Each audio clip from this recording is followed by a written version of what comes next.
Hello and welcome to my channel. I'm Michaela Peters. I'm really sitting at pushing 10k followers right now, so if you're not already subscribed, please do so.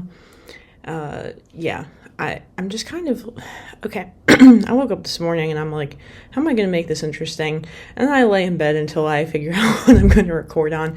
And then, I always record kind of first thing as I wake up, and then I upload it much later when I'm actually sitting in front of my computer for an extended period of time. But I decided to talk about something that's pretty pertinent that's going on right now.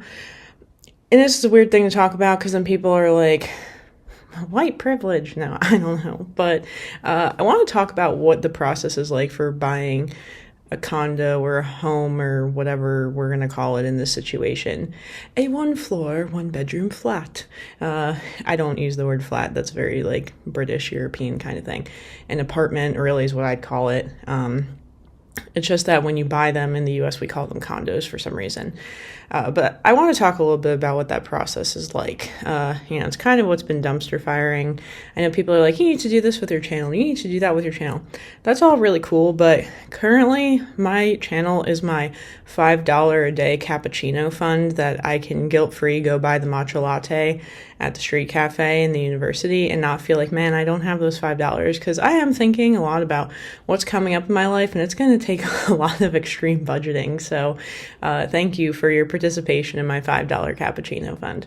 All right, but I really want to start explaining this process, and the reason I'm going to say start is because I'm not through the process yet, so it's going to be very like, well, what about this and what about this? And the answer is probably, I don't really know yet. So it's just buying something in Finland was so easy. And okay, because there's a lot of trust here, right? I talk about this a lot. It's like, in the US, you're never going to see the seller. It's very rare, unless it's for sale by owner, which is also very rare. So, when I was buying my apartment here, it was very like, there was one dude handling the whole thing, and I signed some papers, and they gave me some information, and it's like, here are your fees, monthly fees. Okay, cool. And then, the owner literally gave me the keys. Also, the owner was cool. She's like, I have a bunch of random crap I don't want. Do you want it? I'm like, yeah, of course. I'm an immigrant. I have nothing. But no, actually, like, she gave me a bunch of random stuff, like a lot of kitchen stuff I still use, and then like honestly even some clothes. And I was like, I'll take it. I don't care. So it was just like, it was too easy. It's not easy in the US because nobody trusts each other, because everybody's trying to screw each other over and screw the government over. I like to quote my one friend in Armenia a couple weekends ago who said, avoiding taxes is an international sport. So that is one thing, right? However, in Finland, you're going to find that attitude, among Finns at least, I wouldn't say among immigrants, is a lot less common. Why do immigrants not feel that way? I think because immigrants can't really get jobs. So generally having financial struggles leads people to try to avoid paying taxes, probably. That'd be my speculation. I don't really know. I'm not an economist expert over here. All right, but yeah, it was incredibly easy that it didn't really make sense. Also, like, all right, so mortgage rates here change. They change their percentage. They're also laughably low compared to other places. I did talk about this in another video. In Finland, they hover around, 3% now. In Armenia, they're 14%. And in the US right now, they're 7%. All right, I'm locked in at like 7.0, blah, blah, blah. My brother got locked in at 6.7. Good for him, or whatever it was, like 6.97. I don't remember at this point, but he was under 7. I was like, and apparently you don't always want to refinance, which would get you a better rate sometimes if the rates drop, because it means you may need to pay closing costs again, which is like thousands of dollars. And by the time you figure that out, it's a break even. So I'm locked in at 7%. I wish I was one of these COVID house buying people who got locked in at 3%, which you Finnish people are like, that's a lot. No, it's not. Not in the US. All right, so you got your stupid percentage thing. I'm also buying something a lot more expensive in the US. Also, what I'm buying in the US is probably about twice the size of what I own in Finland. Not exactly, but let's say it's at least 40% bigger. I think it's going to be like, all right, so what I have here is like 62.5 feet square meters. And I think I converted, it's like 1,000 feet. And then whatever the conversion, it's like 90 square meters. So yeah, 60 versus 90, 33% more, whatever, something like that. Okay, cool. So it's a lot bigger, which is better because I have way more crap in the US. So that works for me. All right, so First off, as I've tried to explain, I think already, you have a buyer realtor, you have a seller realtor. So I mostly only talk to my realtor. I don't know who the seller is. I know of them. I kind of know the demographic of who they are. I don't know them. I didn't see them. I didn't meet them. I also am doing this like completely remotely. I did do part of my finished transaction remotely, but I went in person to go sign some papers. And then when I need to sign more papers, I did so remotely. Whatever. People buy properties all the time without really seeing them. It's pretty much what I'm doing this time. I saw it on a video call and I was like, looks good to me. I need somewhere to live. Let's go with it. So that's what we're going with. Cool. Yeah, I mean, it's actually pretty similar to what I'm dealing with now, but it will actually have a living room. My living room is my bedroom here, and there's 2 rooms, and the other one's the actual bedroom, which is the one that I'm not in, and then there's a kitchen, and then that's kind of it, whereas this other one is going to have a fake bedroom also like what I have here, but it's also going to have a living room, and these things are divided by a wall, and then there's also going to be a wall for a separate bedroom, but also the kitchen's going to be a lot tinier. So I think I'm going to stick my dining room table in my living room, and then that other weird space will be like my office thing. That's kind of the vibe I have going on there. Okay, yes. So I've been mostly corresponding with my realtor. She looks for me. You know, you pay her a cut. I think realtors take cuts here too, but it's kind of lumps. It's usually lump sum in there, right? Like you don't really like know how, you know, there's a percentage and they're going to take that and okay, cool. I don't know what the percentage is here. In the US, it's ranging usually, I think, between 1.5% and 2% of the sale. So cool. They get some thousands of bucks. Nice for them. Good. All right. So there's all these other paperwork thingies that go into this that are a nightmare. All right. So first off, I think there is a lot of malpractice with managing properties in the US. And one of the things I love about Finland is, as I say, everybody has a high standard of living because things are immaculate. Another thing is I'm technically buying a co-op in the US. Now, co-ops, you know, people don't love that word in the US as much because it means, oh, I don't own it. No, you own shares in a housing company. It's the same thing as in Finland. And at some point, you just have to accept, yes, when you buy something, there will forever be costs associated with it. And what does it matter if I own it or don't own it if I still have the authority to make changes inside of it and all that blah, blah, blah stuff. Yeah, I know, for instance, in the building I'm living in, they're scheduled to start redoing the pipes at some point this year, which means that my monthly fee is going to go up. Great. Love that. Okay. I mean, no, but it probably needs to get done, so it's fine. Unlike, you know, when I'm in Armenia and they're probably not redoing the pipes and then I can't drink out of the sink, which I figured is actually the reason I couldn't drink the water there, not because of the water itself, because I Googled it. All right. So, realtor chose you. You put in an offer. They accept the offer. A lot of times in the US, you don't just put in the asking price, which is what I did here. I put in actually like a couple thousand under the asking price because there were some random closing costs that were involved. And they were like, okay, you have this concept called cash to close in the US. If you're putting down, you know, whatever you're putting down, 20% is what's recommended to avoid this PMI private mortgage insurance, I believe, because then it's like you're more of a risk because you don't own as much as the house. Another thing I kind of had to accept is like you never own the house. The bank owns the house until you eventually pay it off, but then you're still paying taxes on it. So I don't know that property taxes are a thing here as much because property taxes are what's rolled up into your HOA typically, you know, your homeowner association fee. I call it my monthly fees here. I don't know. It's like something... I forget how it translates even in Finnish. Like somebody commented last time, it's just my Finnish knowledge is in the toilet. Yeah, this is really a problem. Yesterday I went to the doctors. They also bruised me, and this is really grossing me out. I can't handle it.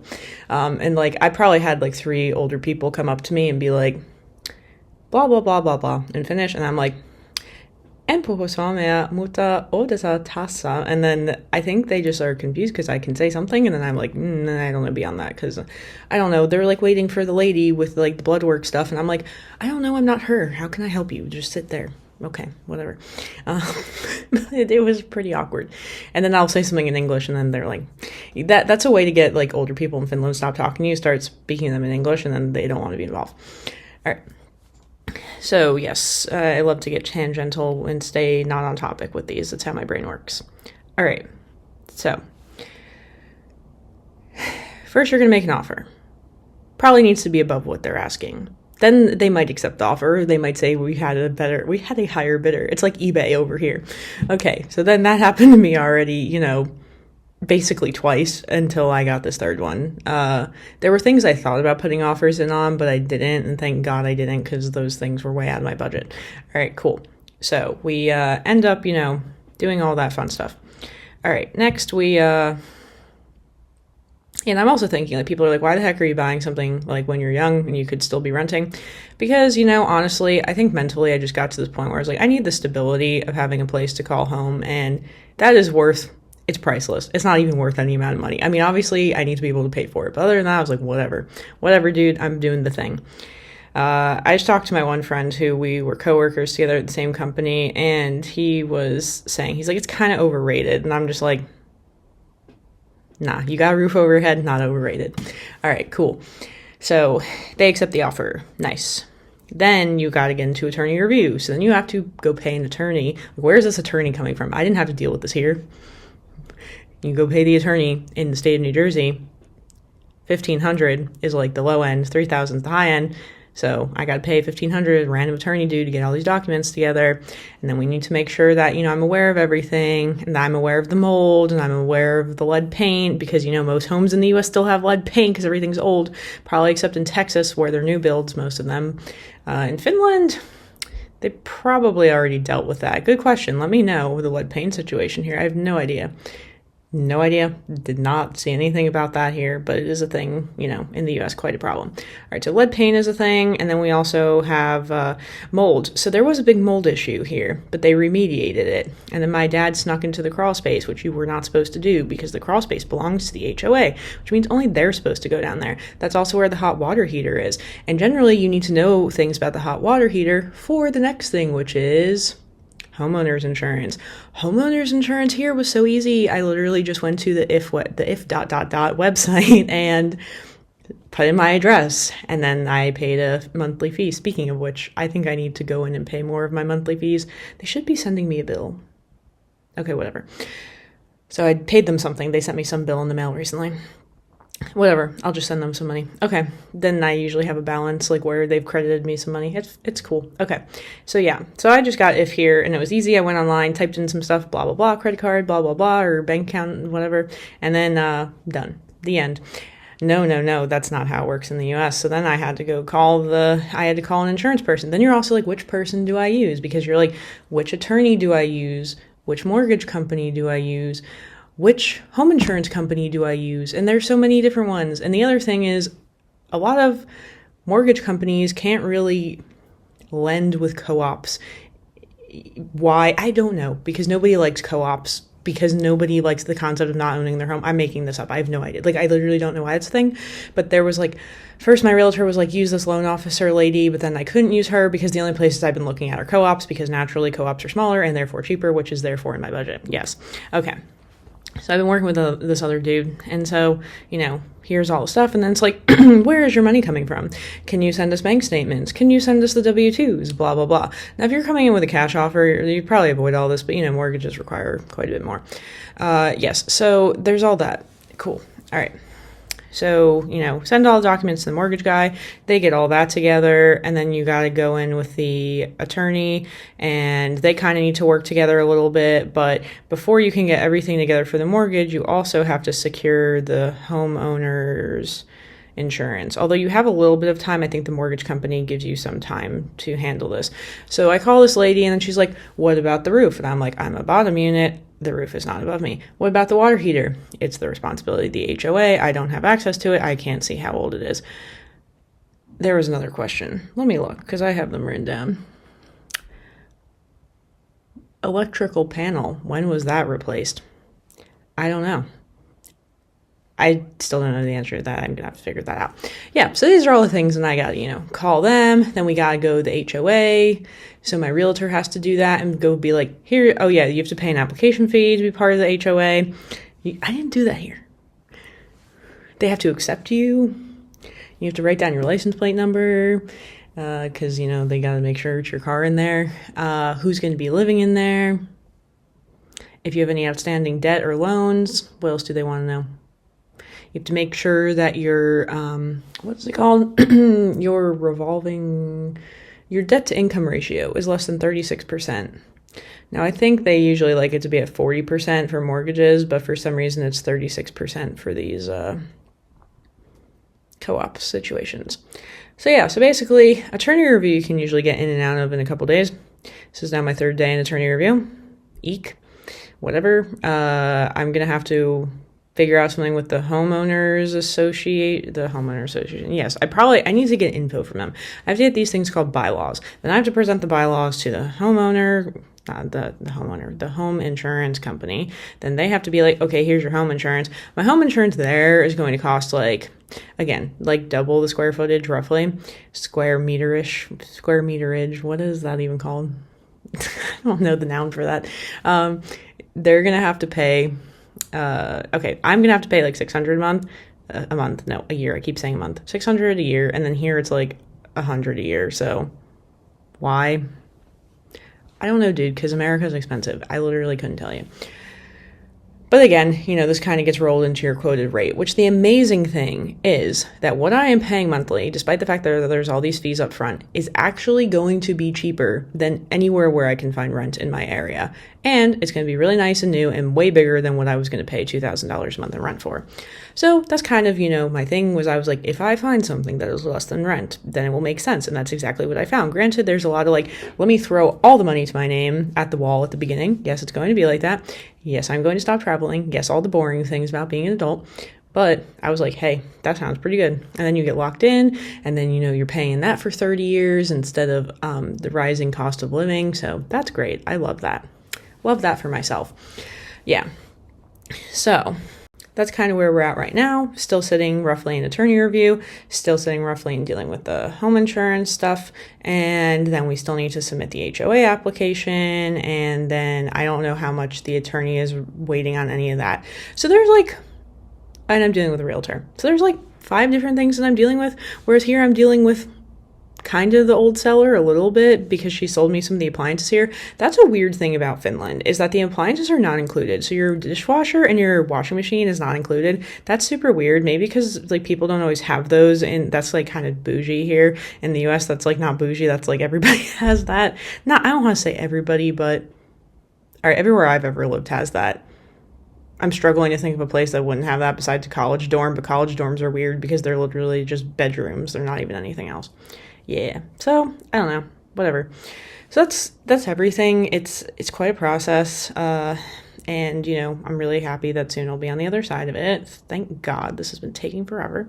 But it's very different than Finland. And I don't know, everything in Finland is just simple. And then in the US, everything's complicated. That's basically what I've come to with, living in both places. Why is it like that?